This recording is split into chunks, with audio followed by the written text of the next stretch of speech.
Hello मेरी प्यारी बेटियों, तो कक्षा 12 वाली आप लोगों के लिए मैं लेके आई हूँ तंत्रिका तंत्र तथा ज्ञानेंद्रियाँ।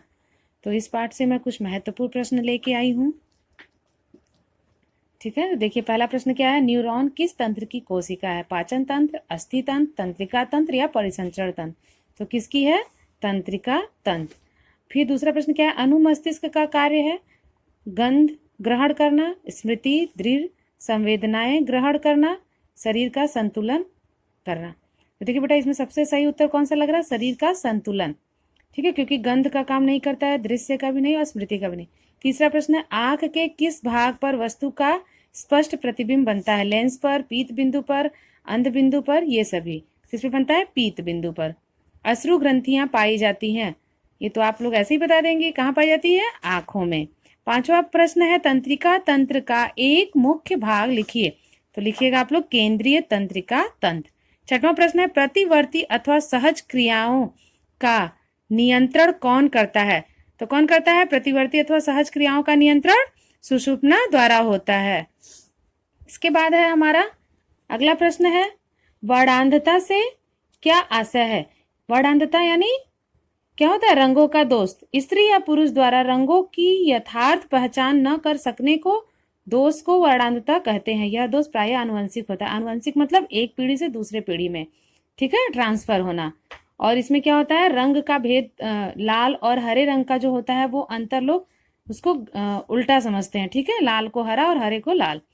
सातवां प्रश्न है। टिप्पणी लिखिए मेरु रज्जु का कार्य। मेरु रज्जु के दो प्रकार के कार्य हैं। पहला है मस्तिष्क से प्राप्त तथा मस्तिष्क को जाने वाले आवेगों के लिए मेरु रज्जु पद प्रदान करता है। दूसरा है प्रतिवर्ती क्रियाओं के संचालन एवं नियमन करने का कार्य भी मेरु रज्जु ही करता है।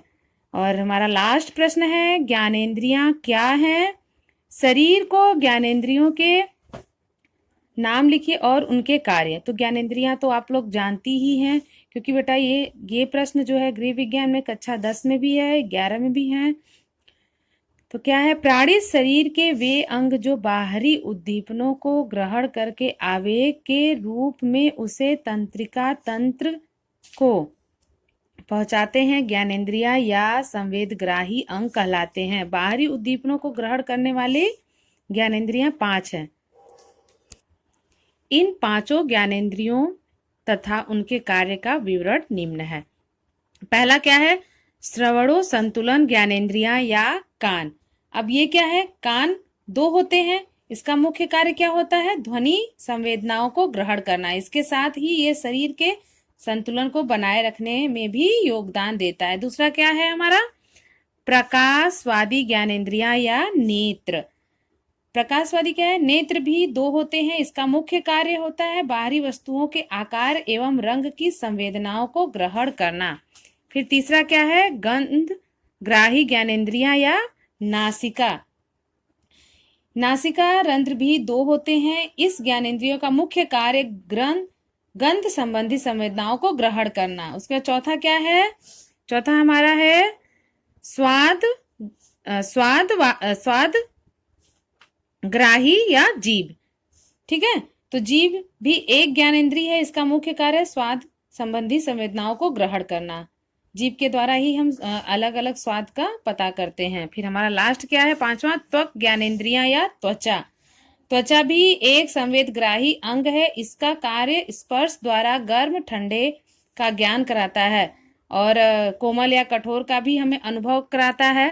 तो ये 5 ज्ञानेंद्रियां हैं जिनके बारे में आप लोगों को मैं बता दी हूँ, और इसे एकदम अच्छे से तैयार कर लीजिए।